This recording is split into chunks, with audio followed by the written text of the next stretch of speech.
Hey guys, one slow ride here, and this is my project I've been working on lately. I had the great fortune of having a niece who has a habit of wrecking cars. So I actually found a hood off of her car. It's an old Saturn hood, and this is what I've been practicing my airbrush on. Here I got a couple skulls.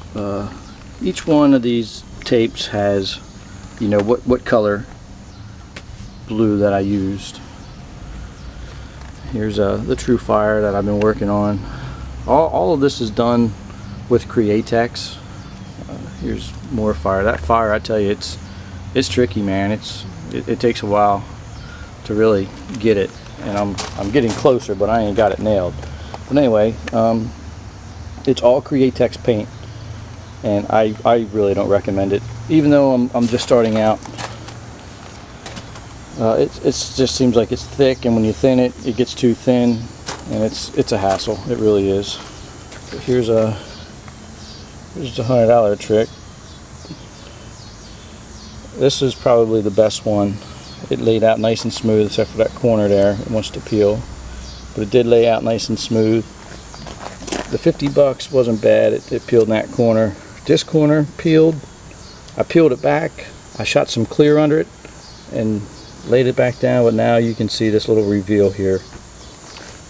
You know, it kind of sucks, but I've seen a lot of guys doing the wolf and the moon.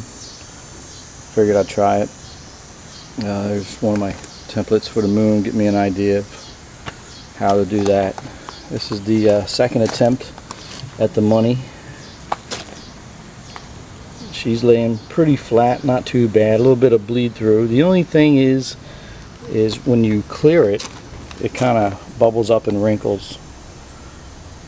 And I also noticed when I glued it, it didn't want to lay perfectly flat. I had to actually use a squeegee. I actually used my driver's license and squeegee all the air and the glue out from underneath of it to get it to lay flat.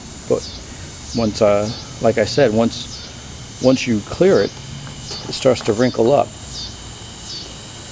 So after fooling around with this, you know, here and there, a couple hours here, a couple hours there, I decided to try the money trick on my truck coming out of the gas.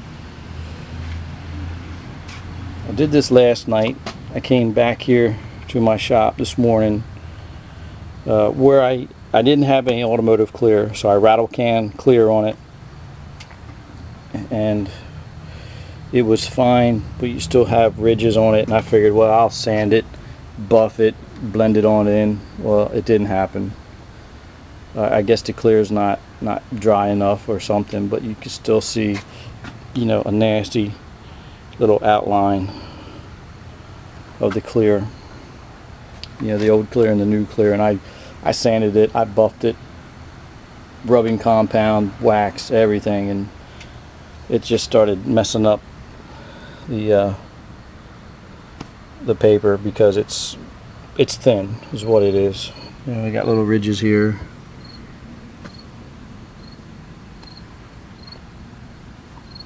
You can see I got some black that I thinned down a little bit, gave me a nice little shadow line. So the next attempt is get some real clear and put it on there, which I have, but when I went to go grab my bottle of hardener, of course it hardened. Go figure. But that's it, man. I'm still practicing with my airbrush. Practice, practice, practice. I want to thank Ed Hubbs, Don Johnson, and also Tony D.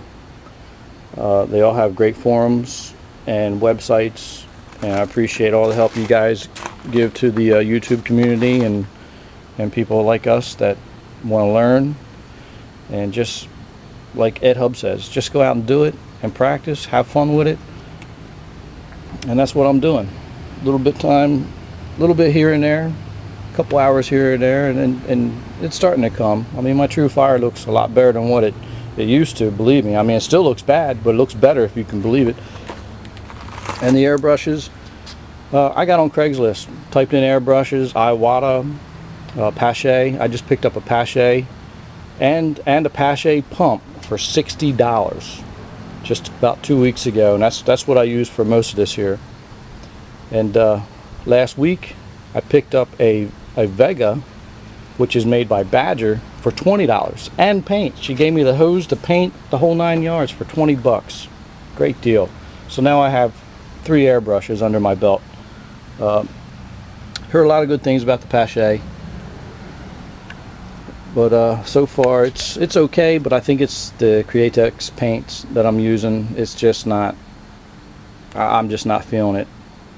But it's doing the job for now until I bump it up one and go get some auto air. Well, thanks again to everybody. You know, Tony D, Don Johnson, and most of all Ed Hubbs for cranking out them videos and inspiring guys like me and guys like you that watch these videos. So one slow ride, signing off.